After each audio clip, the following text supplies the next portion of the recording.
तो hi friends, नमस्ते आप सभी का, जोहार, वेलकम। देखिए, आप लोग का वीडियो अभी बनाने के लिए फ्री हुआ हूँ क्योंकि मुझे भी बहुत सारा काम रहता है ना। आज इतना असाइनमेंट अभी लिखना बाकी है, फिर भी बहुत सारा लिखा हूँ।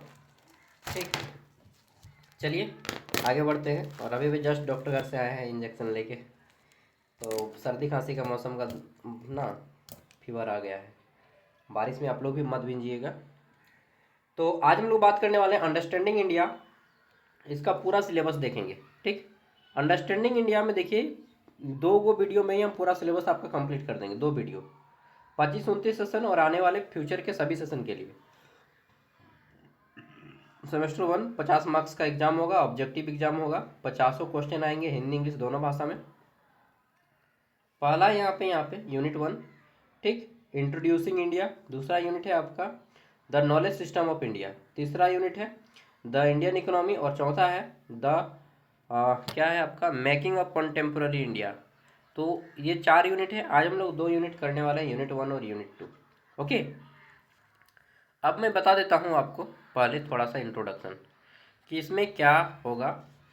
तो देखिए, प्रत्येक यूनिट से मैंने 60-60 क्वेश्चन रेडी किए हैं। 60-60-60-60 यानी कि 6 चौका 24, 240 क्वेश्चन टोटल रेडी हुए हैं। ठीक, 2 वीडियो में मैं कंप्लीट कर दूंगा। एक वीडियो में यूनिट 1 और यूनिट 2, दूसरा वीडियो में यूनिट 3 और यूनिट 4। पूरा अंडरस्टैंडिंग इंडिया खत्म। ठीक है, सिलेबस के आधारित। और ज्ञान सागर ऐप पे सारा नोट्स वगैरह अपलोड है। अब चलिए हम लोग क्वेश्चन आंसर शुरू करते हैं। तो देखते हैं क्वेश्चन आंसर। चलिए, तो देखिए, पहला आ जाता है हमारा यूनिट 1, इंट्रोड्यूसिंग इंडिया। इंट्रोड्यूस मतलब होता है प्रस्तुत, इंडिया की प्रस्तुतिकरण या इंडिया का परिचय। इसमें 15 क्वेश्चन है। द लैंड ऑफ इंडिया यानी कि भारत की भूमि से संबंधित। The people of India, Bharat के लोगों से संबंधित 15 क्वेश्चन है। The name of our country, 15 question है भारत के नाम को लेकर। 15 क्वेश्चन है आपका हिस्टोरिकल बैकग्राउंड ऑफ इंडिया। ठीक है, ये 60 क्वेश्चन है। तो चलिए शुरू करते हैं। Introducing India, the land of India. इसमें हम लोग पढ़ेंगे ज्योग्राफी के बारे में। ठीक, physical and natural geography. Physical मतलब भौतिक भूगोल और नेचुरल मतलब प्राकृतिक भूगोल। ओके, तो नोट डाउन करते चलिएगा। पहला क्वेश्चन है, भारत किस महाद्वीप में स्थित है? सबको मालूम है विश्व में कुल 7 महादेश हैं, जिसमें से एशिया सबसे बड़ा महादेश है और इसी में हमारा भारत भी स्थित है। ओके, तो option B is the right answer, Asia. Next, Bharat का कुल भौगोलिक क्षेत्रफल कितना है? ठीक, भारत का कुल भौगोलिक क्षेत्रफल कितना है? What is the total geographical area of what is the total geographical area of India? तो आपको मालूम है 3,32,000 3,32,263 वर्ग किलोमीटर है। यहाँ पे 3 लाख, अच्छा, वर्ग किलोमीटर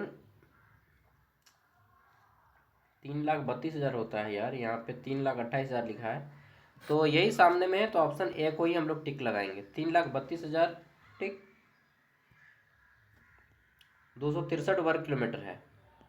और विश्व का 7वां सबसे बड़ा देश है हमारा भारत। ठीक, विश्व का सबसे बड़ा देश कौन सा है? तो सबसे बड़ा देश है कौन? रूस, रसिया। ओके, तीसरा क्वेश्चन है, भारत का उत्तरी भाग किस पर्वत श्रृंखला से घिरा है? तो देखिए, मैं भारत का चौहदी बता देता हूँ, उसके बाद आप इस क्वेश्चन का आंसर बताइएगा। चौहदी मतलब कि भारत चारों ओर किस तरह से घिरा हुआ है। भारत के पूरब में है बंगाल की खाड़ी, बे ऑफ बंगाल। ठीक, भारत के पश्चिम में है अरब सागर, इंग्लिश में अरेबियन सी बोलते हैं। भारत के दक्षिण में है क्या? तो भारत के दक्षिण में हिंद महासागर, इंडियन ओशियन इंग्लिश में बोलते हैं। और चौथा, भारत के उत्तर में है हिमालय पर्वत। ठीक है, तो ये 4 भारत जो भारत है वो किस साइड से घिरा हुआ है वो आपने देख लिया। तो यही क्वेश्चन है कि भारत का, अब क्वेश्चन पढ़िए कि भारत का उत्तरी भाग किस पर्वत श्रृंखला से घिरा है? तो उत्तर में हिमालय है हमारा। ठीक है, ऑप्शन बी इसका राइट आंसर हो जाएगा। आगे देख लेते हैं, भारत की सबसे लंबी नदी कौन सी है? तो गंगा भारत की सबसे लंबी नदी है। टोटल कितना किलोमीटर लंबी है? 2525 किलोमीटर या 2510 किलोमीटर। ओके, 2525 किलोमीटर या 2510 किलोमीटर, जो बोलिएगा। गंगा। नेक्स्ट, अच्छा, गंगा नदी कहाँ से निकलती है? तो गंगा नदी गंगोत्री से निकलती है। और यमुना नदी यमुनोत्री, गंगोत्री यमुनोत्री।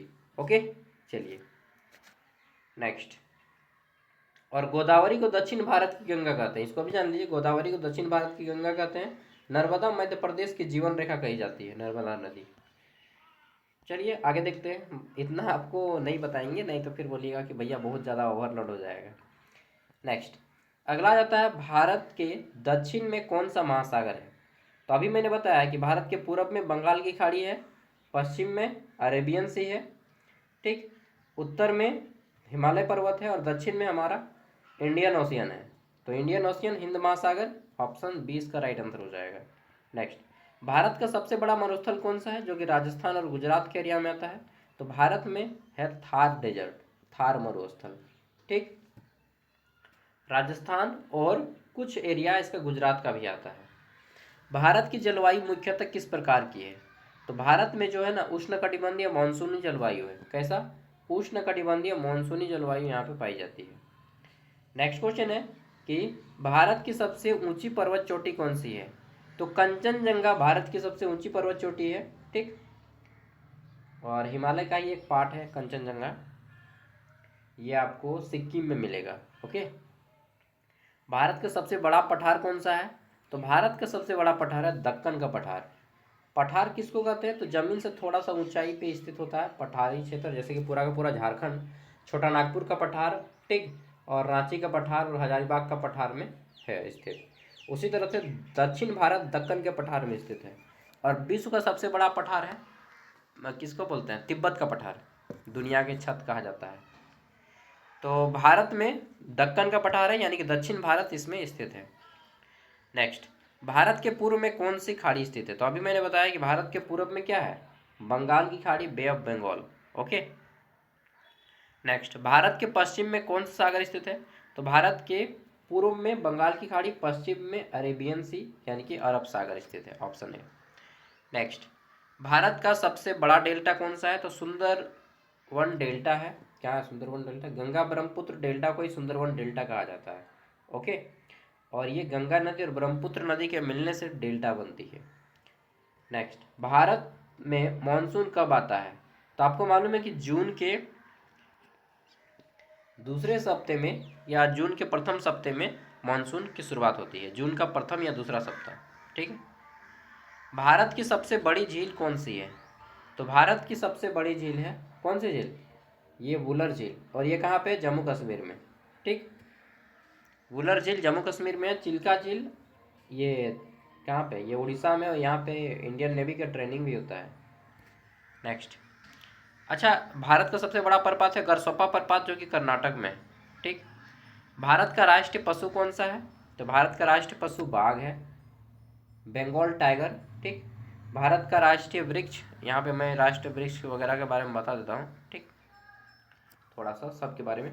भारत का राष्ट्रीय फल आम, राष्ट्रीय मछली डॉल्फिन गंगा नदी में पाई जाती है, राष्ट्र नदी गंगा, राष्ट्रीय वृक्ष बरगद का पेड़, ठीक, राष्ट्रीय भाषा कुछ भी नहीं है, ठीक, राष्ट्रगान जनगण मन, और राष्ट्रगीत वंदे मातरम, ठीक, और राष्ट्रीय आदर्श वाक्य सत्यमेव जयते।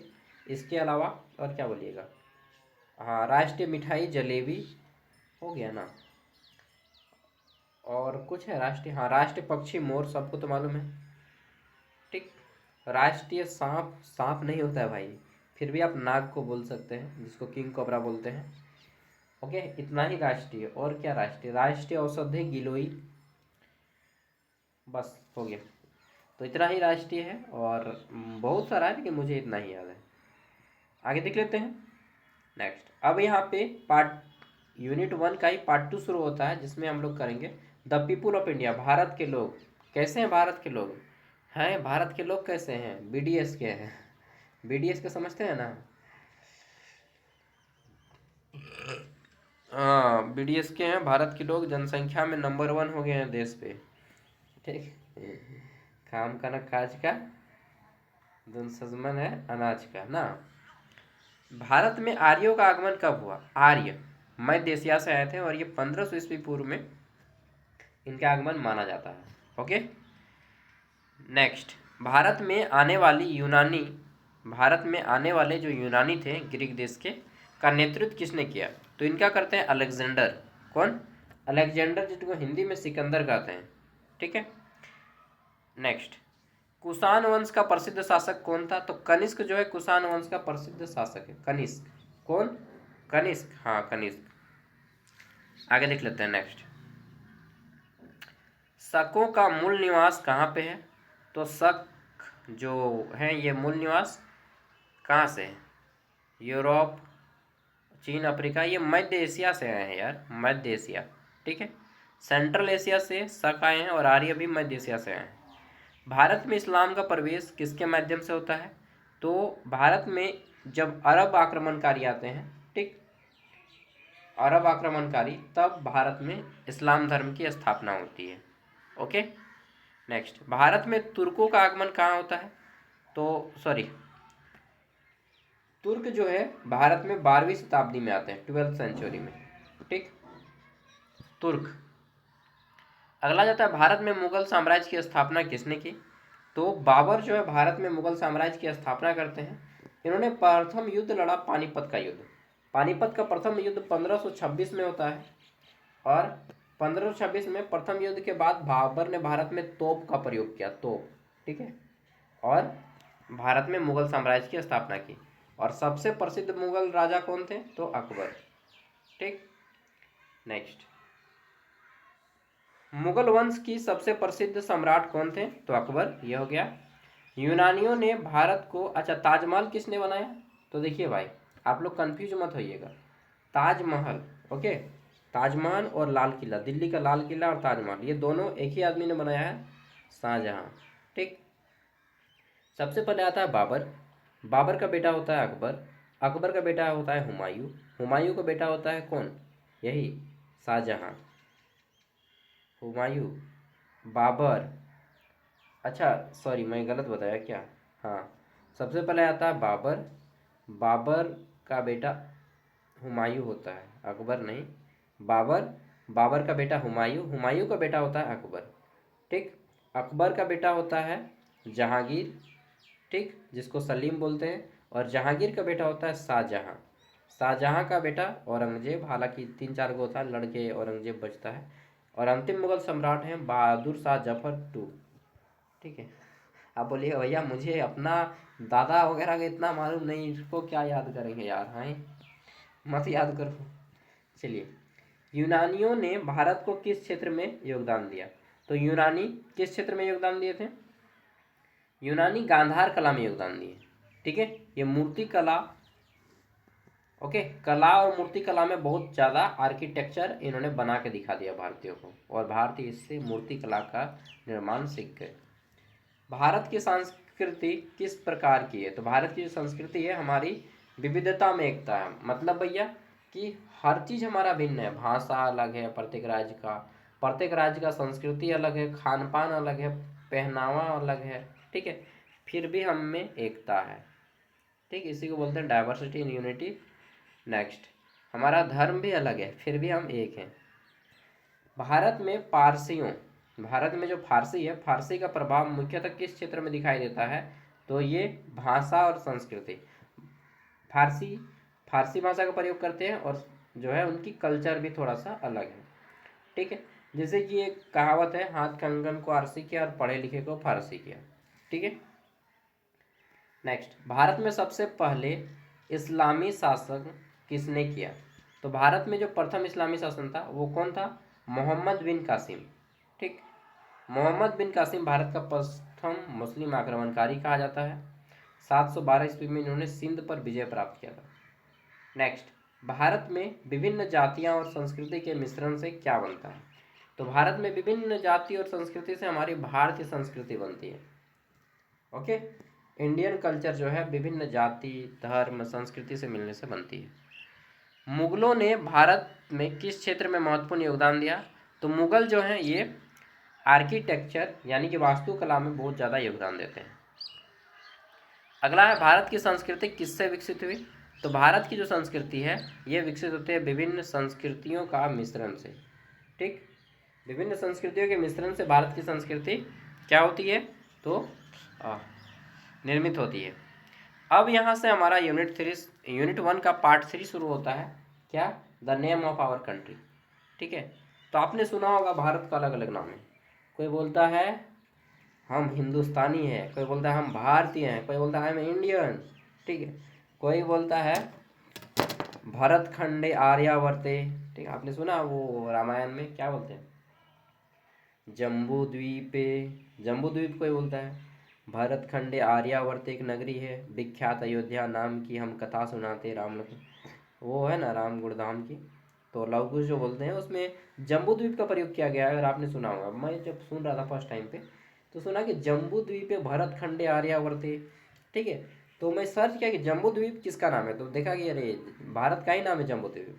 तो भारत बोलिए, चाहे इंडिया बोलिए, चाहे हिंदुस्तान बोलिए, चाहे जम्बू द्वीप बोलिए, चाहे आर्यावर्त बोलिए, ठीक। आर्यावर्त चाणक्य जब रहते थे उस टाइम पे बोला जाता था समस्त आर्यावर्त में इसके समान कोई विद्वान नहीं है, ठीक है। तो वो चाणक्य के समय आर्यावर्त कहा जाता था।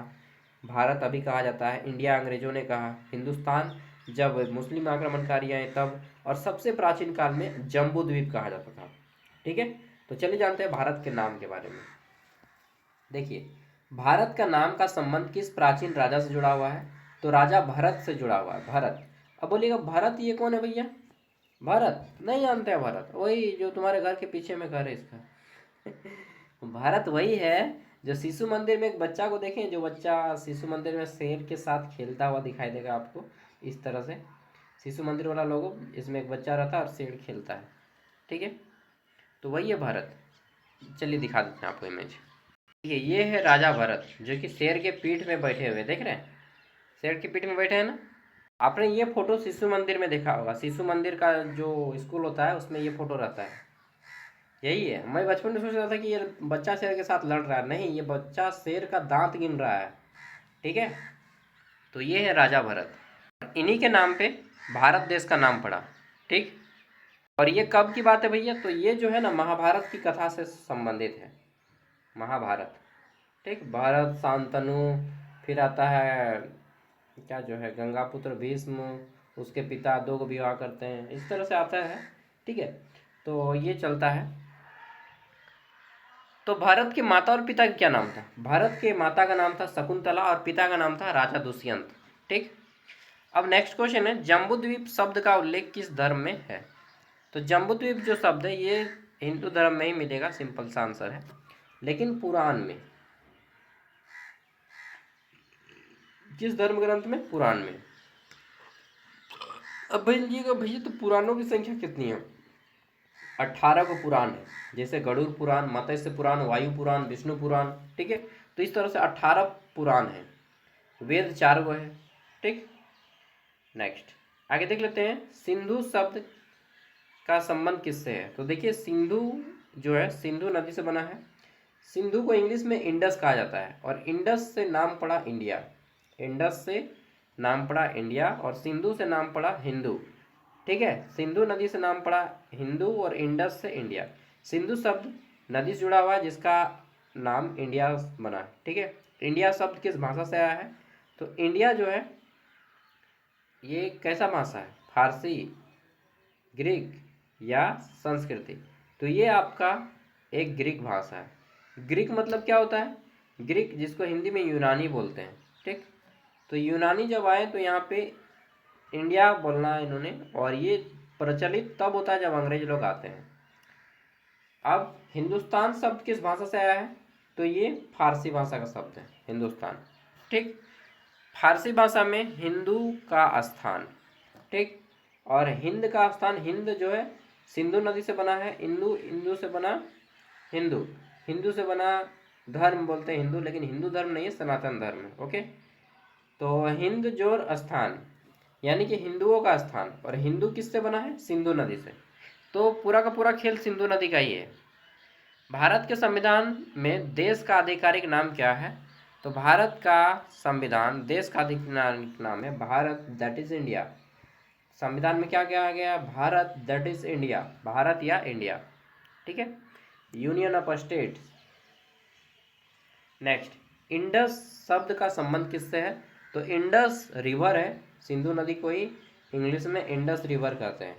देखिए इंग्लिश के इंडस से निकला इंडिया, और सिंधु से निकला हमारा हिंदू, फिर हिंदू से निकला हिंदुस्तान, ठीक है। हिंद शब्द का किस भाषा से आया? तो हिंद जो है ये आपका आता है फारसी भाषा से। ओके, अगला क्वेश्चन है जम्बू द्वीप का शाब्दिक अर्थ क्या है? तो जम्बू द्वीप मतलब जामुन का द्वीप। ठीक है, इसका मतलब क्या है? जामुन का द्वीप। जामुन का पेड़ खाए हैं ना जी, जो ब्लैकबेरी रहता है। इंडिया शब्द सबसे पहले किसने प्रयोग किया? तो ये जो है इंडिया शब्द सबसे पहले यूनानियों ने प्रयोग किया। यूनानी, सेल्यूकस, निकेटर, ठीक, सिकंदर। नेक्स्ट, भारतवर्ष शब्द का प्रयोग किस ग्रंथ में मिलता है? तो भारतवर्ष का प्रयोग पुराणों में मिलता है। पुराण 18 को पुराण है। ठीक, भारत का नाम इंडिया किस नदी के कारण पड़ता है? तो ये सिंधु नदी के कारण पड़ता है। हिंदुस्तान शब्द का अर्थ क्या है? तो हिंदुओं का स्थान, लैंड ऑफ हिंदूज। और हिंदू कोई धर्म नहीं है, हिंदू सिंधु नदी के किनारे बसा हुआ है। तो बोलिएगा भैया पागल उगल तो नहीं हो गए हैं, दिमाग सटक गया है क्या आपका? है, हिंदू कोई धर्म नहीं है ऐसा बोल दिया आप? हाँ, अरे भाई हिंदू कोई धर्म नहीं है। तो आप क्या एंटी हिंदू? नहीं नहीं नहीं, हिंदू धर्म नहीं है, सनातन धर्म है। ओके, तो इस बात को प्रचलित हो गया हिंदू सिंधु नदी के नाम से, लेकिन वो एक्चुअल में सनातन धर्म के हैं। हिंदू तो सिंधु नदी के नाम पे पड़ा। ठीक है, चलिए समझ गए होंगे। तो मैं किसी भी धर्म के सापेक्ष नहीं हूँ, ना किसी भी धर्म के विरोध में हूँ। मैं हर एक धर्म के समर्थन करता हूँ जो देश का तरक्की करे, और हर एक धर्म का विरोध भी करता हूँ जो देश का अवगति करे। समझ रहे हैं ना? तो प्रत्येक धर्म में अच्छाइयाँ भी हैं, बुराइयाँ भी हैं, चाहे वो हिंदू हो, इस्लाम हो, क्रिश्चियनिटी हो, चाहे जैन हो, चाहे बौद्ध हो, ठीक है, चाहे पारसी धर्म हो। सब धर्म में बुराई और सब धर्म में अच्छाई है। आपको अच्छाइयों को लेना चाहिए, बुराइयों को नहीं लेना चाहिए। मुझमें भी बहुत सारी अच्छाइयाँ, बहुत सारी बुराइयाँ हैं। ठीक है, तो आपको केवल अच्छाइयों को लेना है मेरे अंदर से। बुराई को अगर ले रहे हैं, जैसे मैं बीच बीच में गाली वाली बोलता हूँ, तो अगर आप वो भी सीख रहे हैं तो इट्स योर मिस्टेक। ठीक है, आपको क्या सीखना है क्या नहीं सीखना है, ये आपके माइंड को ट्रेन होना चाहिए। ओके, चलिए आगे बढ़ते हैं। भारत शब्द किस भाषा से आया है? तो ये हमारा किस भाषा से आया है? भारत, भारत संस्कृत भाषा का शब्द है बॉस। ठीक है, नेक्स्ट, अंतिम क्वेश्चन है ये इस टॉपिक का, यूनिट 3 का। भारत के कितने प्रमुख ऐतिहासिक नाम जाने जाते हैं? तो भारत के 7 नाम हैं। कौन कौन बताइए किनके भैया एक बार। तो देखिए, पहला है जम्बूद्वीप, दूसरा है भारत, तीसरा है सिंधु, ठीक है, चौथा है इंडे, हाँ, पांचवा है हिंद, छठा है हिंदुस्तान, सातवां इंडिया, और लिख लीजिए आर्यावर्त। आर्यावर्त, ठीक, आर्यावर्त भी है भारत का नाम। हो गया, चलिए नेक्स्ट, यूनिट 1 का ही 4th है। इसके बाद हम लोग रेस्ट लेंगे, फिर कंप्लीट करेंगे। तो अगला क्वेश्चन है, भारत की सबसे प्राचीन सभ्यता कौन सी मानी जाती है? तो सिंधु घाटी की सभ्यता को भारत की सबसे प्राचीन सभ्यता मानी जाती है। इंग्लिश में बोलते हैं इंडस वैली सिविलाइजेशन। ठीक, ये 2500 ईस्वी पूर्व से लेकर के 1750 ईस्वी पूर्व की सभ्यता मानी जाती है, ईस्वी पूर्व। और बोला जाता है कि ये कांस्य युग की सभ्यता है। सिंधु घाटी की सभ्यता का दूसरा नाम हड़प्पा की सभ्यता है। ठीक है, और यहाँ के लोग कांसे के बर्तन का बहुत प्रयोग करते थे, इसलिए इसे कांस्य युग की सभ्यता किया जाता है। कांसा समझते हैं ना? ओके, सिंधु घाटी सभ्यता के प्रमुख नगर कौन से थे? तो सिंधु घाटी सभ्यता में मोहनजोदारो और हड़प्पा प्रमुख नगर है। हड़प्पा ये प्रथम स्थान था जिसे खोजा गया सिंधु घाटी की सभ्यता में, जिस कारण इसका नाम हड़प्पा की सभ्यता भी पड़ता है। और सिंधु घाटी की सभ्यता का नाम सिंधु इसलिए पड़ता है क्योंकि वह सिंधु नदी के किनारे स्थित थी। ठीक है, नेक्स्ट, अगला जाता है हमारा यहाँ पे मोहनजोदाड़ो को मृतकों का टीला कहा जाता है और सिंधु घाटी सभ्यता का राजधानी था। वैदिक सभ्यता का मुख्य स्रोत क्या है? तो वेद। वेद जो है वैदिक सभ्यता का मुख्य स्रोत है। वेदों की संख्या कितनी है? 4, ऋग्वेद, सामवेद, यजुर्वेद और अथर्ववेद। ऋग्वेद सबसे प्राचीन वेद है और इसमें से गायत्री मंत्र निकला है ऋग्वेद। कौन सा है गायत्री मंत्र, मालूम है ना जी? अच्छा, ये मत सोचेगा कि गायत्री मंत्र हिंदू है, इस्लाम है। अरे भाई याद करो ना, पढ़ो ना यार। ठीक है, इसमें धर्म को बीच में मत लाइएगा, मैं आपके पूर्वाग्रहों को पहले ही तोड़ देता हूँ। ठीक, तो ओम भूर्भुवः स्वः तत्सवितुर्वरेण्यं भर्गो देवस्य धीमहि धियो यो न प्रचोदयात्, ये गायत्री मंत्र है जो कि ऋग्वेद से निकला हुआ है। नेक्स्ट क्वेश्चन आता है हमारा यहाँ पे कि संगीत की उत्पत्ति किस वेद से हुई है? देखिए मैं एक्स्ट्रा क्वेश्चन दिला रहा हूँ। संगीत की उत्पत्ति सामवेद से हुई है, सामवेद। ठीक।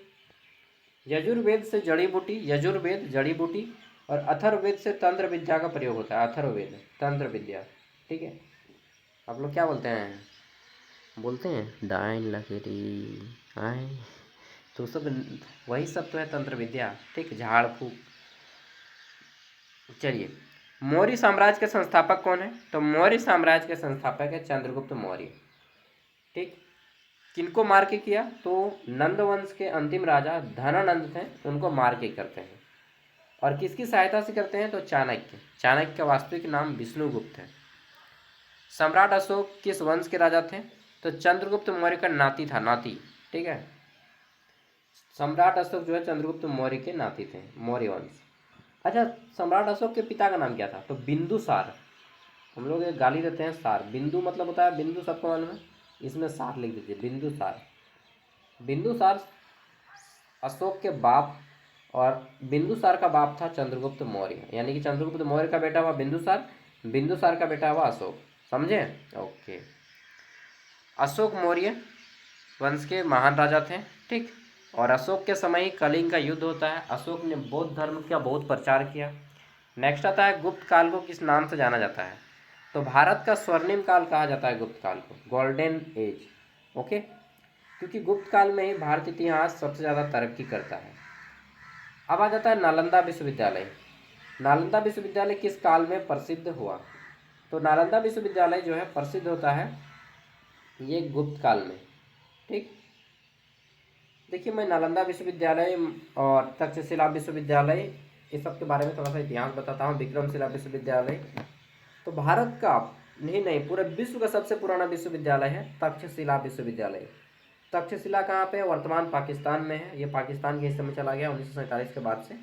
तो बोलिएगा भैया ये जो तक्षशिला विश्वविद्यालय पाकिस्तान में सबसे पुराना विश्वविद्यालय है पूरे विश्व का, तो आज तो अमेरिका को बहुत पीछे कर देना चाहिए था पाकिस्तान में, क्योंकि वहाँ पे जब दुनिया ने पढ़ना नहीं सीखा था तब वहाँ पे यूनिवर्सिटी खोला गया। और वहाँ के प्रोफेसर कौन थे? चाणक्य। चाणक्य प्रोफेसर थे वहाँ के, आचार्य। तक्षशिला विश्वविद्यालय के आचार्य को प्रोफेसर बोलते हैं, तो चाणक्य वहाँ के प्रोफेसर थे। समझ रहे हैं ना? और आज देखिए पूरा का पूरा पाकिस्तान बेरोजगारी और अशिक्षा में पूरा कितना पीछे है। तो मायने ये नहीं रखता कि आपके घर के सामने स्कूल है तो आप बहुत पढ़े लिखे हो जाएंगे। नहीं नहीं नहीं, ये पूर्व धारणा है कि आपके घर के सामने अच्छा स्कूल है तो आप बनेंगे। नहीं, डिसिप्लिन, अनुशासन आपके अंदर होनी चाहिए, मेहनत करने की लगन होनी चाहिए। ठीक। और मेहनत वास्तव में करनी चाहिए। ये तीन चीज़ नहीं है ना तो फिर मतलब देखिए, अनुशासन हो, मेहनत करने की लगन हो, और ईमानदारी बोल सकते हैं कि ईमानदारी भी हो आप में यार।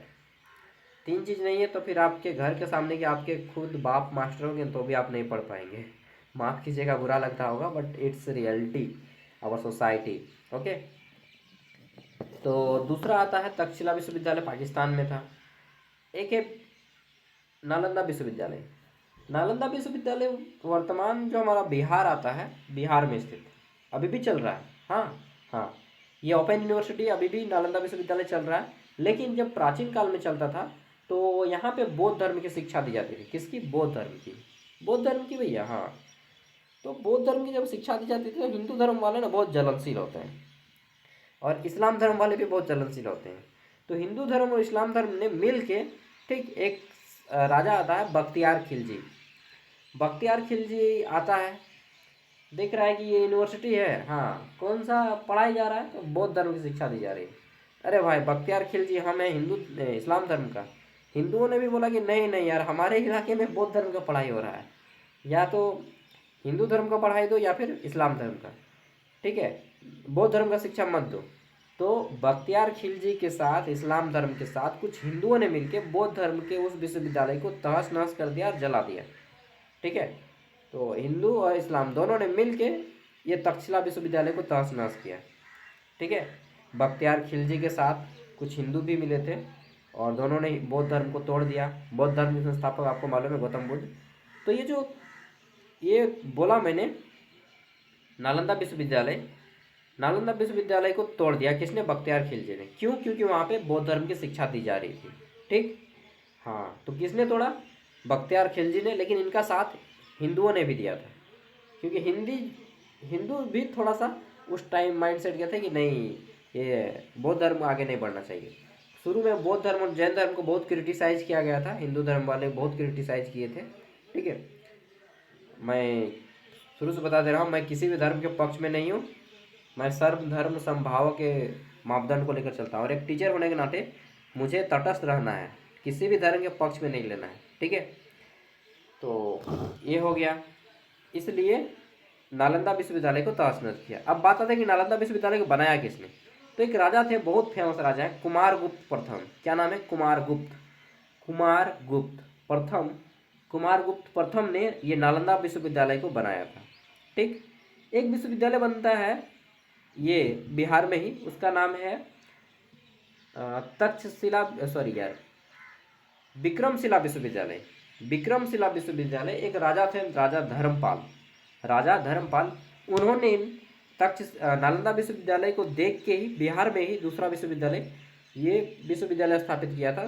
ठीक, विक्रमशिला विश्वविद्यालय। विक्रमशिला विश्वविद्यालय को धर्मपाल ने बनाया, और वहाँ पर भी सेम बौद्ध धर्म की शिक्षा दी जाती थी, उसको भी इसी तरह से तोड़फोड़ कर दिया गया। तो ये दो विश्वविद्यालय बिहार में बने, और एक विश्वविद्यालय बिहार में बना था, शायद अवंतपुरी या कुछ विश्वविद्यालय का नाम है। ठीक है, हाँ, अवंतपुरी विश्वविद्यालय, ये भी बिहार में बना। तो सोचिए कि प्राचीन काल में बिहार में 3 यूनिवर्सिटी, लेकिन फिर भी अभी बिहार का आदमी धौंध भौंका भौड़ा। ठीक, बिहार को भारत का सबसे पिछड़ा राज्य माना जाता है, जबकि बिहार में 3 यूनिवर्सिटी थे प्राचीन काल से ही। पाकिस्तान में सबसे पहले विश्व में यूनिवर्सिटी आया, लेकिन वो भी पढ़ाई में धौंध भौड़ा। ठीक है, मतलब समझते ना, एकदम मूर्ख टाइप से। तो जहाँ जहाँ अच्छे यूनिवर्सिटी थे, आज देखिए वो पढ़ाई में पीछे हैं। ठीक है, झारखंड की स्थिति भी बहुत अच्छी नहीं है, मत खुश होइए। तो ये इसका मतलब ये है कि इंफ्रास्ट्रक्चर होने से ही केवल पढ़ाई नहीं होता है, लेकिन इसका अर्थ ये भी नहीं कि बिल्कुल इंफ्रास्ट्रक्चर ना हो फिर भी पढ़ाई होगा, नहीं, इंफ्रास्ट्रक्चर देना ही है। ठीक है, लेकिन आपको मेहनत और ईमानदारी, ठीक, और काम करने की इच्छा, ये तीनों होनी चाहिए, तभी आप आगे बढ़ेंगे। नहीं तो फिर विक्रमशिला विश्वविद्यालय बनाइए जो कि धर्मपाल ने बनाया था, चाहे नालंदा विश्वविद्यालय बनाइए जो कुमारगुप्त ने बनाया था, या तक्षशिला विश्वविद्यालय बनाइए, कोई फायदा नहीं होने वाला। चलिए, मैंने ये लेक्चर दे दिया ना, कोई बात नहीं, जरूरी है, कहानी की तरह सुन लिए। तो नालंदा विश्वविद्यालय किस काल में बना? ये गुप्त काल में बना। किसने बनाया था? कुमारगुप्त प्रथम ने। प्राचीन भारत में विज्ञान के क्षेत्र में किसका योगदान रहा है? तो आर्यभट्ट। आर्यभट्ट ने जीरो की खोज की और दशमलव पद्धति की खोज की। ठीक, कबीरदास के बारे में जानते हैं, कबीरदास ने क्या लिखा है? बीजक लिखा है, बीजक। ठीक है, मोको कहाँ ढूंढे रे बंदे, मैं तो तेरे पास में, ना मैं मंदिर ना मैं मस्जिद, ना पापे कैलाश में। ठीक है, कबीरदास की उल्टी वाणी, बरसे कंबल भीगे पानी। तुलसीदास जो है, इन्होंने हनुमान चालीसा लिखा है। श्री गुरु चरण सरोज रज निज मन मुकुर सुधारी, वर्णव रघुबर विमल जसु जो दायक फलचारी। बुद्धिहीन तनु जान के सुमिरो पवन कुमार, बल बुद्धि विद्या देव मोहि हरहु करि स्वीकार। और फिर वहाँ शुरू होता है श्री हनुमान चालीसा। तो ये जो श्री हनुमान चालीसा है, ठीक है, जय हनुमान ज्ञान गुण सागर, जय कपीस लोग उजागर, हालांकि चलिए मुझे याद है। तो ये तुलसीदास जी ने लिखा है। तुलसीदास ने एक किताब लिखा था जिनका नाम है रामचरितमानस। क्या नाम है? रामचरितमानस तुलसीदास की किताब है, और ये उन्हीं के द्वारा लिखा गया है। कालिदास ने लिखा है क्या? अभिज्ञान शकुंतलम। अभिज्ञान शकुंतलम। तुलसीदास की एक बात बताऊं, उन्होंने नारियों की बहुत निंदा की है। तुलसीदास ने बोला था कि शूद्र पशु नारी और ढोल, शूद्र पशु नारी और ढोल ईसब तारण के अधिकारी। अच्छा, शूद्र पशु, ढोल और नारी ईसब तारण के अधिकारी, मतलब कि नारियों की तुलना शूद्र से की गई है और ढोल से की गई है। ठीक है, शूद्र पशु ढोल और नारी, यानी कि नारी की तुलना पशु से की गई है। यानी कि उस जमाने में, जिस जमाने में ये लिखा जा रहा था तुलसीदास के द्वारा रामचरितमानस, उस जमाने में स्त्रियों को कितना नीचा सोचा जाता था। सोच के देखिए उस चौपाया से, शूद्र पशु ढोल और नारी ये सब तारण के अधिकारी, खाली खाने का ही भोगी है और कुछ नहीं करेगा। तो उस जमाने में माइंडसेट बहुत आदमी था, गंदा था। प्राचीन काल में एसटी और एससी को हक नहीं मिलता था कि आप पढ़ लिखें, केवल ब्राह्मणों को पढ़ने का अधिकार था, क्षत्रिय को पढ़ने का अधिकार था, वैश्य थोड़ा बहुत पढ़ लिख पाते थे, शूद्रों को केवल खटाया जाता था। तो प्राचीन जो काल है, प्राचीन भारत बहुत गंदा है। प्राचीन काल, मध्यकाल बहुत गंदा है। इससे हमारा वर्तमान इतिहास बहुत अच्छा है। ठीक है, महाभारत में, रामायण में शूद्रों को खटाया जाता था, लोगों को कर्ण को तीर चलाने नहीं दिया जाता था। अभी मैं वो क्या था, एकलव्य का अंगूठा काट लिया गया। तो सोच रहे हैं प्राचीन काल बहुत गंदा है जी, उससे अच्छा तो हमारा वर्तमान काल है। तो ये मत सोचिएगा कि प्राचीन काल बहुत अच्छा था, बहुत अच्छा था, घंटा अच्छा था। हाँ, नहीं तो कुरीतियों से भरा हुआ था हमारा प्राचीन इतिहास। ठीक है, तो हमारा आने वाले फ्यूचर को देखना है, इतिहास को अब मत देखिए। इसी कारण भारत इतना पीछे है। विश्व गुरु बनेंगे, किस में बनेंगे विश्व गुरु? मूर्खता में विश्व गुरु हैं हम लोग। ठीक, खाली जनसंख्या बढ़ाने जानते हैं। हाँ, नहीं तो चलिए, पढ़ लिखे लगेगा और कहेगा हम नौकरियाँ करेंगे तो भारत घंटा आगे बढ़ेगा। भारत को आगे बढ़ाना है तो माइंडसेट लाइए, बिजनेस माइंडसेट। ओके, पढ़ लिख के आपको नौकरी नहीं, अच्छा आदमी बनना है। ठीक है, नौकरी करने से देश आगे नहीं बढ़ता है, बिजनेस से आगे बढ़ता है। खुद का कुछ स्टार्टअप कीजिए। मैं ये नहीं कहता हूँ कि नौकरी की तैयारी बिल्कुल छोड़ दीजिए, लेकिन एक हद तक तैयारी होता है। आप लोग को मैं ये बोल रहा हूँ कि 25 साल से ज़्यादा गवर्नमेंट जॉब का तैयारी मत कीजिएगा। होने का रहेगा तो 25 साल के अंदर हो जाएगा, नहीं होगा तो छोड़ छाड़ दीजिएगा और कोई अपना जॉब ले लीजिएगा। ठीक है, कोई अपना स्टार्टिंग कीजिए, प्राइवेट जॉब में काम कीजिए 5 साल, फिर अपना बिजनेस स्टार्ट कीजिए। बिजनेस ही वह रास्ता है जो भारत को अमेरिका और चीन जैसे देशों से टक्कर में ला सकता है। पीछे तो नहीं छोड़ पाएंगे, ये तो बात पक्का है।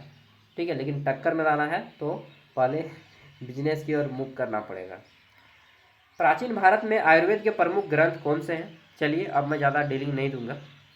तो चरक संहिता और सुश्रुत संहिता ये प्राचीन भारत के आयुर्वेदिक ग्रंथ हैं। महर्षि सुश्रुत ये शल्य चिकित्सा के जनक कहा जाते हैं। शल्य चिकित्सा मतलब भैया सर्जरी, वो सर्जरी का काम करते थे। चरक संहिता, ये चरक संहिता महर्षि चरक के द्वारा लिखा गया है। ठीक है, और ये कनिष्क के दरबारी कवि थे। देखिए, महर्षि चरक जो है कनिष्क के दरबारी कवि थे। और ये MBBS जो लोग करते हैं ना आयुर्वेद में, अभी भी वो चरक संहिता भी पढ़ाया जाता है। मैं यूट्यूब पे एक वीडियो डाला हूँ, 2 लाख प्लस व्यूज़ है उसमें, चरक संहिता के ऊपर किताब को मैंने दिखाया है। ठीक है, और सुश्रुत संहिता ये सर्जरी करते थे। नेक्स्ट, चलिए मैं थोड़ा सा फोटो दिखा देता हूँ आपको, चरक संहिता और ये सुश्रुत संहिता। देखिए, ये किताब चरक संहिता महर्षि अग्निवेश महर्षि चरक तथा द्विदबल द्वारा रचित चरक संहिता पर आधारित चरक संहिता। ठीक, और ये किताब का आज भी बहुत सारा यहाँ पे दवाई के बारे में, जड़ी बूटी के बारे में दिया गया है। मैंने वीडियो दिया हूँ, उसको आप देख सकते हैं। अब चलिए मैं थोड़ा सुश्रुत के बारे में बता देता हूँ। देखिए, आपने इनका फोटो देखा होगा, ये महर्षि सुश्रुत हैं जो कि सर्जरी कर रहे हैं आँख का। उस जमाने में ये आँख का सर्जरी कर रहे हैं, तो ये सर्जरी कर रहे हैं, देख लिए। अब आगे देख लेते हैं हम लोग। क्वेश्चन है हमारा सुश्रुत के बारे में अभी मैं बताऊंगा। ये चरक हैं, ये कनिष्क, नाम सुना होगा, राजा कनिष्क के दरबारी कवि थे। प्राचीन भारत में आयुर्वेद के प्रमुख ग्रंथ हैं ये 2 गो, चरक संहिता और सुश्रुत संहिता। कालिदास किस क्षेत्र के प्रसिद्ध विद्वान थे? तो ये संस्कृत के साहित्य और संस्कृत साहित्य के अभिज्ञान शकुंतलम लिखा था इन्होंने। भारत में दशमलव प्रणाली का विकास किसने किया? तो आर्यभट्ट ने दशमलव पद्धति और जीरो दोनों का खोज किया है। ओके, नेक्स्ट, भारत की प्राचीन शिक्षा प्रणाली को क्या कहा जाता है? तो गुरुकुल शिक्षा प्रणाली कही जाती है। ठीक है, नेक्स्ट अगला जाता है प्राचीन भारत में तक्षशिला किस लिए प्रसिद्ध था? तो तक्षशिला विश्वविद्यालय था, शिक्षा के लिए प्रसिद्ध था। ठीक, तो यहाँ पे अंतिम 2 क्वेश्चन है। भारत के प्राचीन साहित्य की प्रमुख भाषाएं कौन सी थी? प्राचीन साहित्य की प्रमुख भाषाएं हैं हमारा संस्कृत इसी में ना, पाली, हाँ, संस्कृत और पाली, यही ना है जी, हाँ। प्राचीन भारत में विज्ञान और तकनीक का मुख्यतः विकास किसके कारण हुआ? तो विज्ञान और तकनीक का विकास शिक्षा और शोध के कारण होता है। यहाँ पे हमारा यूनिट 1 कंप्लीट होता है। अब मैं कुछ चीज़ें आपको जल्दी से बता देता हूँ। जब बौद्ध धर्म की शिक्षा दी जा रही थी तो पाली भाषा का प्रयोग किया जा रहा था। बौद्ध धर्म की शिक्षा में पाली भाषा का प्रयोग किया गया। जैन धर्म की शिक्षा में प्राकृत भाषा का प्रयोग किया गया और हिंदू धर्म की शिक्षा में संस्कृत भाषा का प्रयोग किया गया था। ठीक, ये 3 को समझ गए। देखिए, महर्षि सुश्रुत जब थे अपने बच्चों को प्रैक्टिकल करवाते थे, मेडिकल साइंस के स्टूडेंट को, तो सुश्रुत शल्य चिकित्सा सर्जरी वगैरह काम करते थे। किसी का हाथ कट गया तो किसी का पैर, किसी का नाक तो किसी का होंठ, ये सर्जरी काम करते थे। सर्जरी के लिए बच्चों को कंकाल दिखाना जरूरी था, स्केलेटन, ह्यूमन स्केलेटन, मानव कंकाल। तो वो कंकाल कहाँ से लाएंगे? जब कोई व्यक्ति मरते थे तो उसको नदी में बहते हुए जल में गाड़ देते थे और उसको अच्छे से रस्सी से बांध देते थे। अब क्या होता था, बहता हुआ पानी में वो जो है जो मृत व्यक्ति है शरीर, उसका मांस सारा का सारा हट जाता था और हड्डी केवल बन जाता था कंकाल। वो हड्डी का जो ढांचा है कंकाल, उससे बच्चों को प्रैक्टिकल करके समझाया जाता था उस ज़माने में। ये सब मैं पढ़ा हूँ, क्लास 6 का एक या 7 का किताब में पढ़ा था मैं, गवर्नमेंट स्कूल का। ठीक है, तो इस तरह से सिखाया जा रहा था महर्षि सुश्रुत के जो है चिकित्सा पद्धति को। ठीक है, उस ज़माने में। अब चलिए हम लोग यूनिट 2 करते हैं इसका। तो मज़ा आ रहा है तो लाइक कर दीजिएगा। और एक चीज़ देखिए, 40 मिनट का वीडियो हो चुका है, तो 5 मिनट 10 मिनट का ब्रेक ले लीजिए, वीडियो को रोकिए, घूम फिर कर आइए, टॉयलेट वगैरह करके आइए, पानी वानी पी के आइए, मुँह धो के आइए, मैं भी आता हूँ, उसके बाद फिर इस वीडियो को कंटिन्यू करूँगा। ओके, चलिए अब हम लोग पार्ट 2 करते हैं। ठीक है, और मैं कुछ चीज़ें बता देता हूँ, जैसे कि आपका जो दूसरा पेपर होने वाला है इंडियन नॉलेज सिस्टम। देखिए बैठ बैठ के थक जाता हूँ नहीं यार, इसलिए आप लोग पढ़ाना जैसे पढ़ाऊँगा, इट्स माय रिस्पॉन्सिबिलिटी। तो जो दूसरा पेपर होगा इंडियन नॉलेज सिस्टम का पेपर IKS, वो पेपर भी अंडरस्टैंडिंग इंडिया से मिलता जुलता ही पेपर है। ठीक है, तो वो पेपर भी अच्छा पेपर है, और अगर आप ये वीडियो देखते हैं तो उसमें भी आपको हेल्प मिलेगा।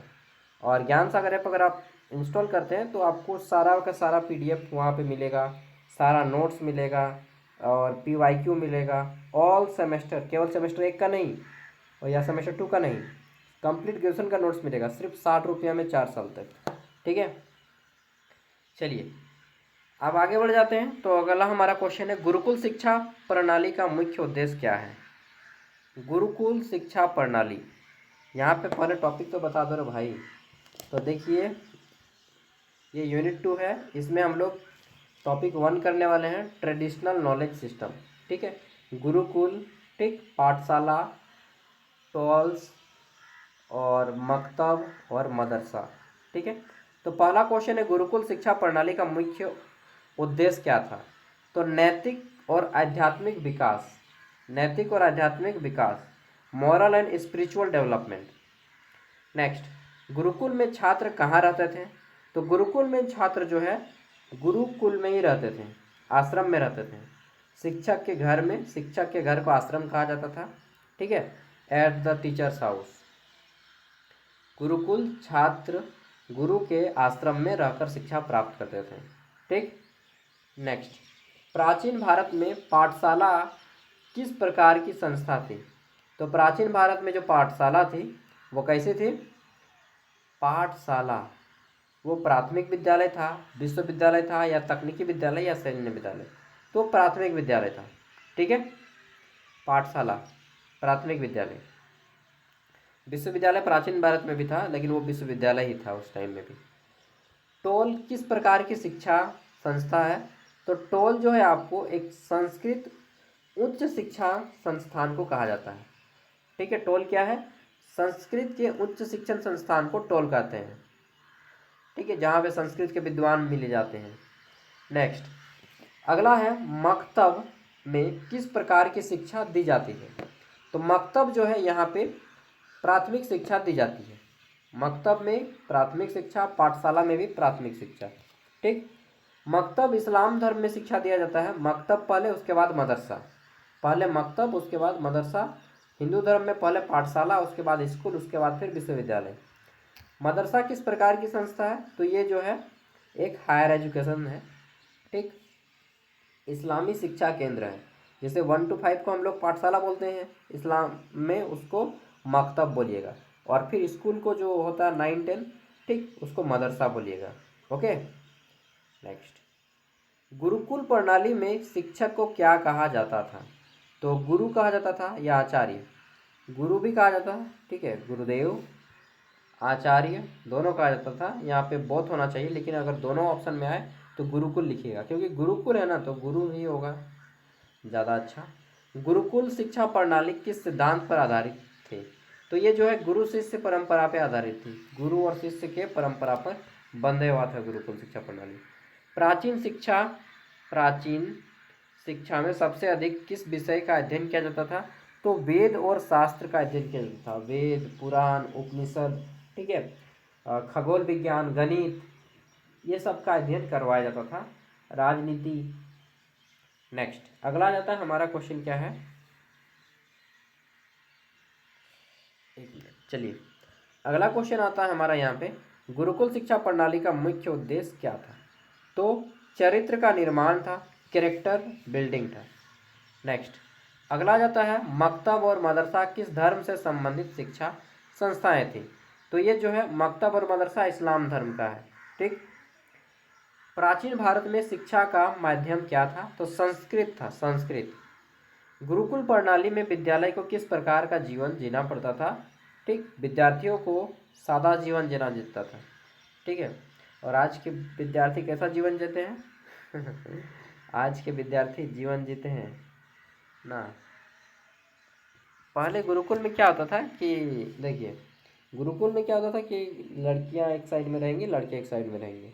ठीक, और आज के विद्यार्थी ओपन जीते हैं, ओपन ना, बॉयफ्रेंड गर्लफ्रेंड। लेकिन हर कोई ऐसा नहीं होता है, मैं ऐसा बता दे रहा हूँ, हर कोई ऐसा नहीं होता है। ठीक, बहुत सारे स्टूडेंट अच्छे भी होते हैं, तो एक के कहने से सारी चीज़ें नहीं बदल जाती। बोलिएगा कि प्राचीन शिक्षा प्रणाली अच्छी थी या वर्तमान शिक्षा प्रणाली अच्छी है? तो मैं तो बता रहा हूँ कि वर्तमान शिक्षा प्रणाली अच्छी है। भैया कैसे बात कर रहे हैं भैया, आए कैसे हो सकता है? बिल्कुल हो सकता है। प्राचीन काल में केवल ब्राह्मण और क्षत्रिय को ही शिक्षा प्राप्त करने का अधिकार था, वैश्य और शूद्र बहुत कम। शूद्रों को तो बिल्कुल नहीं, वैश्य एक दो कर भी लेता था। ठीक है, तो मालूम था कि वर्ण व्यवस्था था, तो वर्ण व्यवस्था प्राचीन इतिहास का कलंक है, कलंक। वर्ण व्यवस्था हो गया, सती प्रथा हो गया, महिला को शिक्षा से दूर रखना, ये सब कलंक था। तो वर्तमान शिक्षा प्रणाली बेटर। ठीक है, गुरुकुल प्रणाली में शिक्षा का प्रमुख आधार क्या था? तो नैतिक और अनुशासन।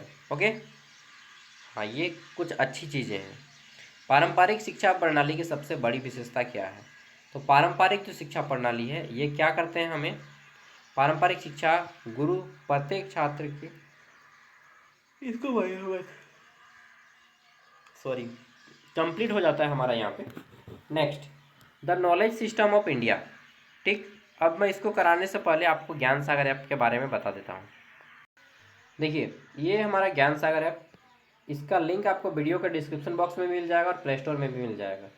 अगर आप इसे इंस्टॉल करते हैं, ठीक, प्ले स्टोर में भी लिंक है, प्ले स्टोर में सर्च कीजिएगा ज्ञान सागर, यही ऐप आएगा सबसे ऊपर में। इंस्टॉल होगा, बिरसा मुंडा का फोटो आएगा, इस तरह से इंस्टॉल होकर ऑटोमेटिकली यहाँ पे खुल जाएगा। यहाँ पे आपको क्रिएट एन अकाउंट पे क्लिक करना है, इस पर क्रिएट एन अकाउंट, इस पर क्लिक करेंगे, आपको आपका नाम और फ़ोन नंबर डालने का आएगा। यहाँ पे फुल नेम और फ़ोन नंबर डालिएगा, फुल नेम फ़ोन नंबर, फिर से क्रिएट एन अकाउंट पे क्लिक करना है। इस पर जैसे ही क्लिक करेंगे ना, क्रिएट एन अकाउंट, आपके फ़ोन पे ओटीपी आएगा, ओटीपी डालिएगा, खुल जाएगा। अब आपको आना है ऑल कोर्स में। कहाँ पे आएंगे? ऑल कोर्स, यहाँ पे आएंगे ऑल कोर्स। ऑल कोर्स में क्लिक कीजिएगा, बहुत सारा यूनिवर्सिटी का कोर्स खुल जाएगा। ठीक है, आपको ले लेना है ये रांची यूनिवर्सिटी का कोर्स, बाय नाउ पे क्लिक कीजिएगा, 60 रुपया पेमेंट करना है। ये कोर्स आपका 4 साल के लिए फ्री हो जाता है। कितना? 4 साल के लिए। हाँ भैया, देखिए यहाँ पे लिखा है this course is valid for 4 year. उसके बाद ये ऐप आपका ओपन हो जाएगा, स्टार्ट लर्निंग पे क्लिक कीजिए, फिर यहाँ पे सेमेस्टर 1 पे क्लिक कीजिए। ठीक, अब आप सेमेस्टर 1 पे जैसे ही क्लिक कर लीजिए, मान के चलिए किसी भी सेमेस्टर में क्लिक कीजिएगा, खुल जाएगा। सेमेस्टर 1 पे क्लिक करेंगे ना, तो ये आएगा ऑप्शन, एईसी पेपर देखना है, सेक पेपर देखना है, बैक पेपर देखना है। मान लीजिए आपको इंडियन नॉलेज सिस्टम IKS का पेपर देखना है, इस पर क्लिक करेंगे तो यहाँ पे सब खुल जाएगा, syllabus, unit 1, unit 2, unit 3, unit 4, unit 5, unit 6, उसके बाद PYQ आएगा, ऊपर उठाएंगे तो मान लीजिए आपको देखना है PYQ। व्यू पे क्लिक किए, जैसे ही व्यू पे क्लिक करेंगे ये पेज आपका खुलने लगेगा। अगर खुलने में ज़्यादा टाइम लगेगा तो ये तीर का निशान नीचे में होगा, इस पर क्लिक कर देंगे तो ये आपका PDF डाउनलोड हो जाएगा। खुलने में ज़्यादा टाइम लग रहा है तो भी, और खुलने के बाद भी, ये देखिए PDF आपका ओपन हो जाएगा इस तरह से। उसके बाद आप पढ़िए, आंसर भी मिलेगा, क्वेश्चन पेपर भी अपलोड देख रहे हैं ना, और इस पर क्लिक कीजिएगा ना, ये तीर का निशान, तो ये डाउनलोड के लिए ही है। अगर आप क्लिक कर देंगे तो आपके फ़ोन पर डाउनलोड हो जाएगा। ठीक है, तो ये सारा फैसिलिटीज़ है। आगे देख लेते हैं, अगला क्वेश्चन है, इंस्टॉल कर लीजिएगा, 60 रुपया में है जी, बहुत सस्ता है, कंप्लीट ग्रेजुएशन फ्री हो जाएगा। 60 रुपया में अच्छा से एक प्लेट भोजन नहीं मिलता है यार, मैं फिर भी दे रहा हूँ आपको एक कोर्स पूरा 4 साल का, ताकि किसी को ये ना लगे कि महंगा है पढ़ाई। नहीं, 6,000 लेता तब महंगा रहता, 60 रुपया कोई महंगा नहीं है। भारत में आधुनिक शिक्षा प्रणाली की शुरुआत किसके शासनकाल में हुई? तो आधुनिक शिक्षा प्रणाली ब्रिटिश के शासनकाल में होती है, ब्रिटिश, ठीक है, ब्रिटिश। और ब्रिटिश में जो शिक्षा शुरू की है भारत में, उनका नाम है लॉर्ड, क्या नाम था यार, मैकाले, लॉर्ड मैकाले। 1835 में इन्होंने ये शिक्षा लाया था, अंग्रेजी शिक्षा, ठीक, मैकाले की शिक्षा नीति, लॉर्ड मैकाले, मैकाले मिनट लाया था, उसके बाद एक मीटिंग के बाद इसको पारित कर दिया। भारत में अंग्रेजी शिक्षा के विकास में किसका महत्वपूर्ण योगदान है? लॉर्ड मैकाले, अभी मैंने बताया 1835 में, ठीक, लॉर्ड मैकाले 1835 में। मैकाले मिनट, मैकाले मिनट मतलब इन्होंने एक मीटिंग किया, ठीक, और उसको नाम दिया मैकाले मिनट, मीटिंग को मिनट ही कहते हैं।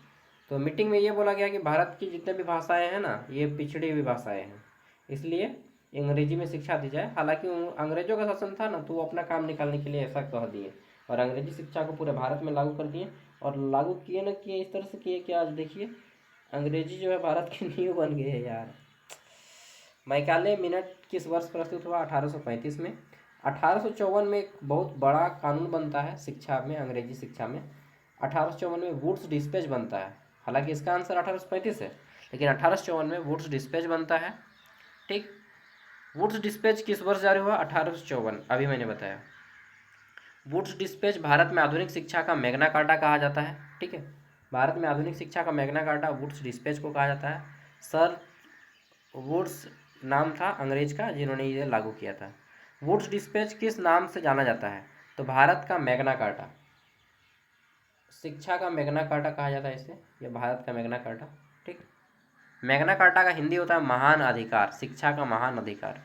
भारत का पहला विश्वविद्यालय कब स्थापित हुआ? तो देखिए 1857 में स्थापित होता है। 3 गो यूनिवर्सिटी खोला जाता है 1857 में। अनुमान कर सकते हैं कौन कौन सा यूनिवर्सिटी? तो 3 यूनिवर्सिटी 1857 में जब सैनिक विद्रोह होने वाला था, उस टाइम पे 3 गो यूनिवर्सिटी खोला गया अंग्रेजों के द्वारा। पहला था यूनिवर्सिटी ऑफ कलकत्ता, दूसरा था, अच्छा क्योंकि कलकत्ता राजधानी थी ना अंग्रेजों की, तो कलकत्ता में वो खोले। दूसरा खोल दिए इन्होंने इधर पश्चिम भारत में, मुंबई, बम्बई, बम्बई विश्वविद्यालय। और तीसरा खोल दिया दक्षिण भारत में, मद्रास विश्वविद्यालय। मद्रास को वर्तमान समय में हम लोग चेन्नई बोलते हैं, ठीक है, चेन्नई एक्सप्रेस, विजय थालापति, है ना। चलिए, तो 3 गो यूनिवर्सिटी खोला गया, कहाँ कहाँ पे? कलकत्ता, बम्बई और मद्रास। कब? 1857 में। ये सब मैं पढ़ा हूँ क्योंकि बीएड में जब मैं सेमेस्टर 1 में था, तो बीएड में ये सब के बारे में बहुत पढ़ना पड़ता था, क्योंकि पहले जानिएगा इतिहास तब ना बच्चों को पढ़ाइएगा। चलिए, तो कलकत्ता, मद्रास और बम्बई में 3 गो विश्वविद्यालय 1857 में स्थापित किया गया। अब विश्वविद्यालय में अच्छी तरह से पढ़ाई हो रही है या नहीं हो रही है, इसके लिए एक कमीशन बैठाया गया 1882 में। इसको नाम दिया गया हंटर कमीशन। क्या नाम दिया गया? हंटर। अच्छा, ये जितने भी कमीशन हैं ये अंग्रेजों के नाम पे आधारित हैं। ओके, नेक्स्ट, ब्रिटिश शासन प्रणाली में शिक्षा का मुख्य उद्देश्य क्या था? तो ब्रिटिश शासन प्रणाली में शिक्षा का मुख्य उद्देश्य था प्रशासनिक कर्मचारी तैयार करना, ताकि अंग्रेज लोग यहाँ पे अपना काम निकलवा सकें, ठीक। भारत में आधुनिक विश्वविद्यालय प्रणाली किसके प्रभाव से आई? तो वे जो है इंग्लैंड के प्रभाव से आती है। इंग्लैंड देश, इंग्लैंड का राजधानी क्या है जी? लंदन ना। एक गाना है तेरी कैसा था, मेरा लंदन जाना छूट गया, तेरे गाय ने इतना दूध दिया, मेरा लेटा उसमें डूब गया, ऐसा ही कुछ गाना था, ठीक है। तो शुरू में इसका बहुत क्रिटिसाइज किया गया था गाना का, कि वाह बहुत गंदा गाना है। नेक्स्ट, ब्रिटिश शासनकाल में शिक्षा का माध्यम क्या था? तो अंग्रेजी शिक्षा के समय, ठीक, ब्रिटिश यानी कि अंग्रेज, यानी कि अंग्रेजी, ऑप्शन है। नेक्स्ट, 26 नंबर है, भारत में शिक्षा की नींव किस नीति से आती है? तो वही वुड्स डिस्पैच 1854 शिक्षा की नीति बनाई गई। हालांकि लागू तो 1835 में हो गया था, लेकिन कानूनी रूप से 1854 वुड्स डिस्पैच में ये मिलता है कानूनी नीति। अंग्रेजों के समय प्राथमिक शिक्षा के विकास के लिए कौन सा आयोग बना? तो उन्होंने बनाया था क्या? हंटर कमीशन, ताकि 1 to 5 के बच्चों को भी शिक्षा दिया जाए। हंटर कमीशन, हंटर आयोग, ठीक। सेटलर कमीशन बाद में आया था, रिले कमीशन भी बाद में आया, विश्वविद्यालय आयोग भी बाद में आता है। नेक्स्ट आता है, ब्रिटिश शासनकाल में शिक्षा के प्रसार का मुख्य उद्देश्य क्या था? तो ब्रिटिश के शासनकाल में शिक्षा का मुख्य उद्देश्य था प्रशासनिक कार्यों में सहायता करना। ओके, आगे देख लेते हैं, अंतिम 2 क्वेश्चन है। सेटलर कमीशन कब बना? तो 1917 में बना। ये भी अंग्रेज का नाम है। सैडलर आयोग विश्वविद्यालय की शिक्षा का सुधार किया कि भाई विश्वविद्यालय में जो शिक्षा दिया जा रहा है ये अच्छा ढंग से नहीं है, उसको सुधार करने की ज़रूरत है। ठीक है, सैडलर कमीशन। आधुनिक शिक्षा प्रणाली का भारत के समाज पर क्या प्रभाव पड़ा, तो इससे क्या हुआ, देखिए जहाँ पे आपको ये ऑप्शन मिले इनमें से सभी आपको उसी को टिक लगा देना है। ओके, तो राजनीतिक, सामाजिक और राष्ट्रीय चेतना मिलता है, ठीक है, जागरूकता मिलता है और आंदोलन करते हैं, तो उपरोक्त सभी इसका राइट आंसर हो जाएगा।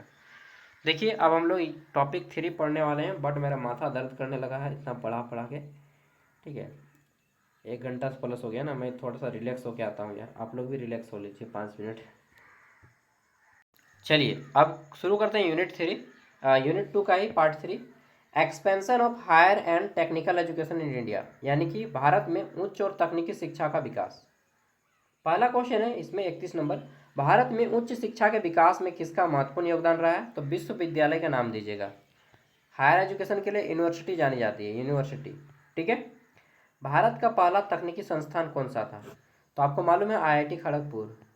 तेरा फितूर जब से चढ़ गया रे, गाना सुने ना, जीनियस। ठीक है, तो आईआईटी खड़गपुर ये कहाँ पे है, खड़गपुर ये पश्चिम बंगाल में है। ठीक है, तो यही सबसे पहले बनाया गया। आईआईटी का फुल फॉर्म होता है Indian institute of technology. Jharkhand में आईआईटी है एक, IIT ISM, Indian institute of technology Dhanbad. ठीक, मैं गया था एग्जाम देने, नहीं सका था यार 1951 में यह स्थापित हुआ। भारत में आईआईटी संस्थान की स्थापना का मुख्य उद्देश्य किनको जाता है, तो ये तकनीकी शिक्षा का विकास को जाता है, और इसमें सबसे बड़ा योगदान था पंडित जवाहरलाल नेहरू का। क्या बात करते हैं, सच बता रहे हैं, पंडित नेहरू जी बहुत बड़ा योगदान दिया। अच्छा, नेहरू जी को बहुत आदमी गाली देता है, तो गाली दो लेकिन काम भी तो अच्छा किया, उसके लिए तारीफ भी तो करो। मैंने बताया ना, हर एक व्यक्ति में अच्छाइयाँ भी हैं बुराइयाँ भी हैं। ठीक है, नेक्स्ट, भारत में यूजीसी यूनिवर्सिटी ग्रांट कमीशन की स्थापना कब होती है, तो 1956 में यूनिवर्सिटी ग्रांट कमीशन की स्थापना की जाती है, और यूजीसी के तहत ही पूरे विश्व में, सॉरी पूरे भारत में जितने भी ग्रेजुएशन होता है, पीजी होता है, मतलब 12th के बाद जितने भी कोर्सें होती हैं वो सब यूजीसी संभालता है, यूनिवर्सिटी ग्रांट कमीशन। ठीक है, UG PG PhD. Next, Bharat में चिकित्सा शिक्षा का प्रमुख संस्थान कौन सा है, तो मेडिकल जो दिया जाता है नॉलेज वो एम्स है। एम्स का फुल फॉर्म होता है इंडियन इंस्टीट्यूट ऑफ मैनेजमेंट। गलत बोल रहा है यार, आईआईएम का बोल दिया, Indian institute of management IIM का फुल फॉर्म है भारतीय, क्या बोलते हैं, तो प्रबंधन संस्थान। एम्स का है all India institute of medical science, all India institute of medical science AIIMS का फुल फॉर्म है। नेक्स्ट आगे देखते हैं, तो अगला क्वेश्चन आ जाता है हमारा, भारत में प्रबंधन शिक्षा, प्रबंधन मतलब मैनेजमेंट, मैनेजमेंट मतलब एमबीए, एमबीए, हाँ आईआईएम रांची एक संस्था है, यहाँ पे एमबीए पढ़ाया जाता है, IIM Ranchi, IIM Ranchi, Indian institute of management. यहाँ पे आपने नाम सुना है MBA.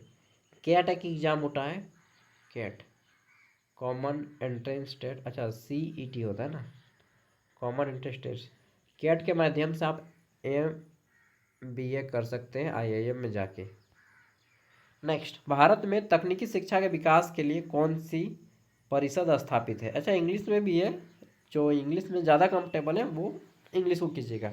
Which council was established for the development of technical education, तो देखिए जितना भी आईआईटी होता है, बीटेक, ठीक है, आईआईटी वगैरह में, एनआईटी वगैरह में, इसमें क्या होता है, तो इसमें एआईसीटीई काम करता है, ऑल इंडिया इंस्टीट्यूट, अच्छा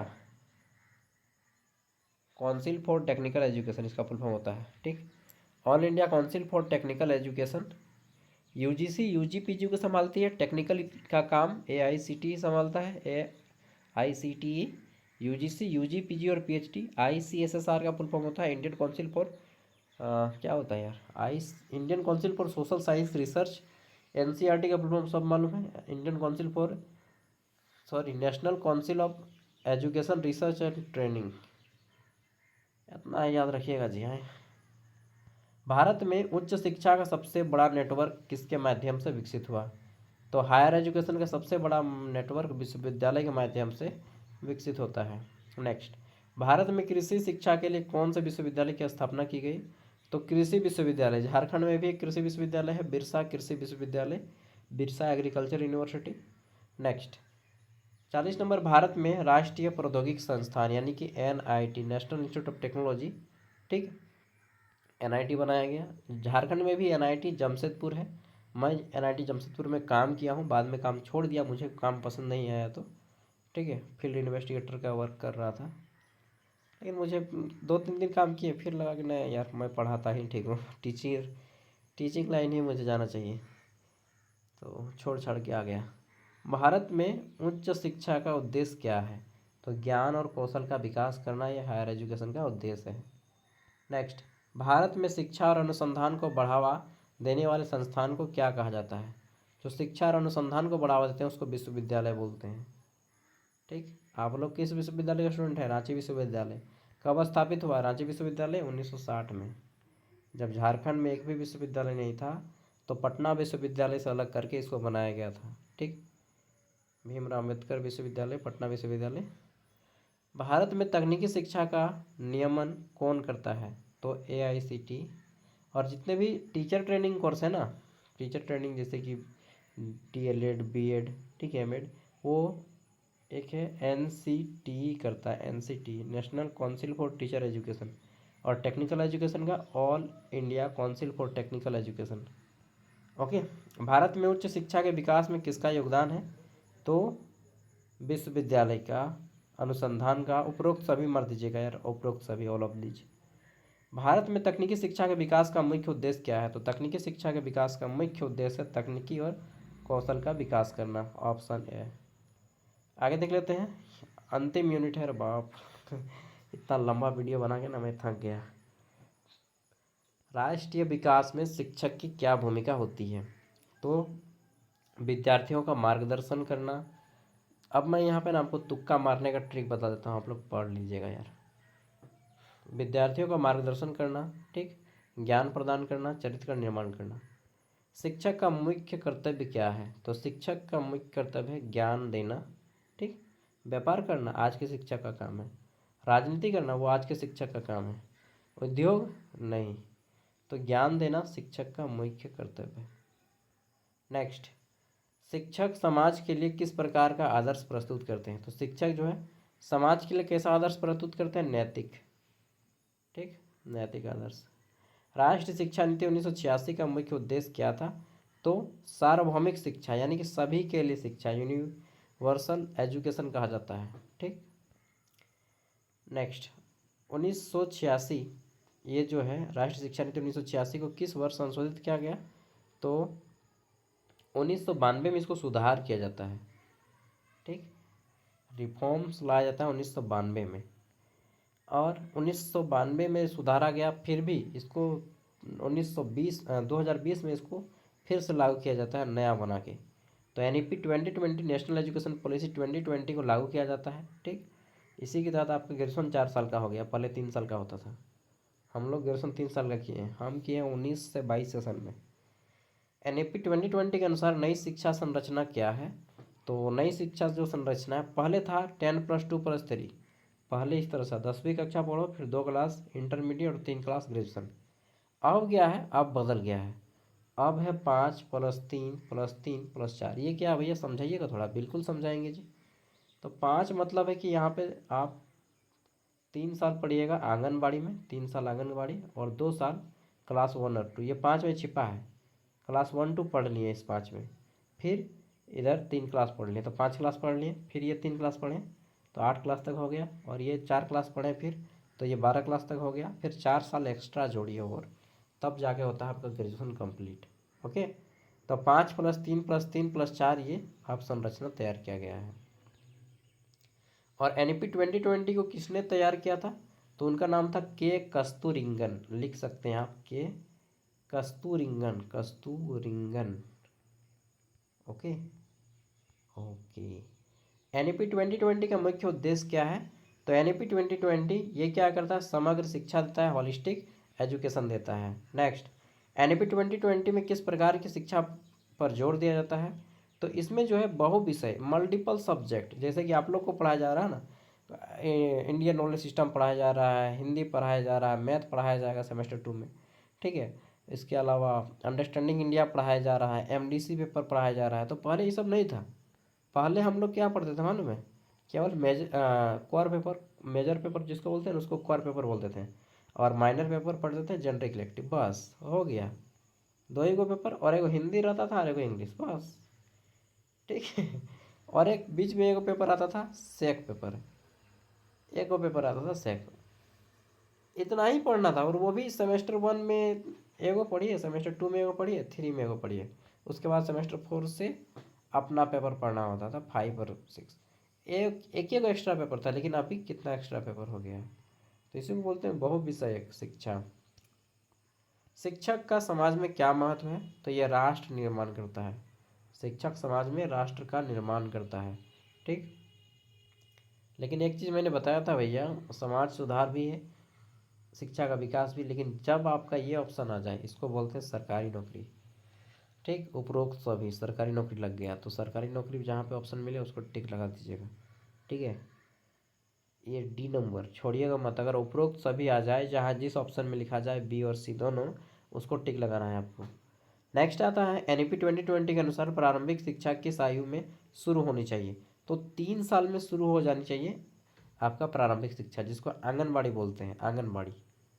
एनईपी 2020 में किस भाषा को प्राथमिक शिक्षा में महत्व दिया गया, तो मातृभाषा, यानी कि जो बच्चा घर में बोलता है, हिंदी, खोरठा, इंग्लिश, बांग्ला, कुरमाली, नागपुरी, ठीक है, जो भी बोलते हैं आप, ठीक है, संथाली, वो भाषा की शिक्षा दिया जाए।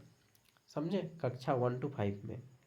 एनईपी 2020 का उद्देश्य क्या है, तो एनईपी 2020 क्या करता है, उपरोक्त सभी करता है, बस। गुणवत्ता शिक्षा, समावेशी शिक्षा, नवाचार, ये सब। नेक्स्ट 59 नंबर, शिक्षक का प्रमुख कर्तव्य क्या है, ऑल ऑफ दीज, यानी कि छात्रों को प्रेरित करना, ज्ञान देना, चरित्र निर्माण करना, उपरोक्त सभी। ओके। राष्ट्र विकास के लिए शिक्षा क्यों महत्वपूर्ण है, तो राष्ट्र विकास के लिए शिक्षा महत्वपूर्ण है, क्यों, सामाजिक विकास, आर्थिक विकास, सांस्कृतिक विकास, उपरोक्त सभी, ऑल ऑफ दिस इसका राइट आंसर हो जाएगा। कंप्लीट, हाँ कंप्लीट। अब मैं कुछ चीज़ें बता देता हूँ दोस्त। 1 घंटा क्लास लेने के बाद ना मेरा माथा टन टन करने लगा। इतना लंबा 1 घंटे तक लगातार बोलिएगा ना, तब आपको पता चलेगा। तो अब हमारा वीडियो है, जिन्होंने भी लास्ट तक देखा है लाइक कीजिएगा प्लीज़, इतना मेहनत से वीडियो बनाए हैं। दूसरी बात, एक क्वेश्चन है, सिंपल सा क्वेश्चन पूछ रहा हूँ, जिनको भी आंसर मालूम है बताइएगा। ठीक। देखिए, ये क्वेश्चन सिंपल सा है। भारत का राष्ट्रीय चिन्ह अशोक चक्र, ठीक है, भारत का राष्ट्रीय चिन्ह अशोक चक्र किस राजा के नाम पे रखा गया था। सिंपल सा क्वेश्चन है, देखते हैं। ये इतना, अगर आप ये इतना क्वेश्चन लीजिए नहीं सकेंगे तो फिर बोलेंगे कि क्या पढ़ रहे हैं रे, क्या गुंडा बनेगा रे तू। उस तरह से बोलेंगे क्या स्टूडेंट बनेगा रे यार तू। तो भारत का राष्ट्र चक्र क्या, जो अशोक चक्र है वो किस राजा के नाम पे रखा गया है, वो बताइएगा। थैंक यू, बाय, जोहार, ऑल द बेस्ट, अच्छे से एग्जाम दें, और एक भी क्वेश्चन मत छोड़े, सभी का गोला करके आएँ। ओके। ज्ञान सागर ऐप का लिंक वीडियो का डिस्क्रिप्शन बॉक्स में है, और प्ले स्टोर में भी, वहाँ से भी आप इंस्टॉल कर सकते हैं। थैंक यू दोस्तों, बाय बाय, जोहार।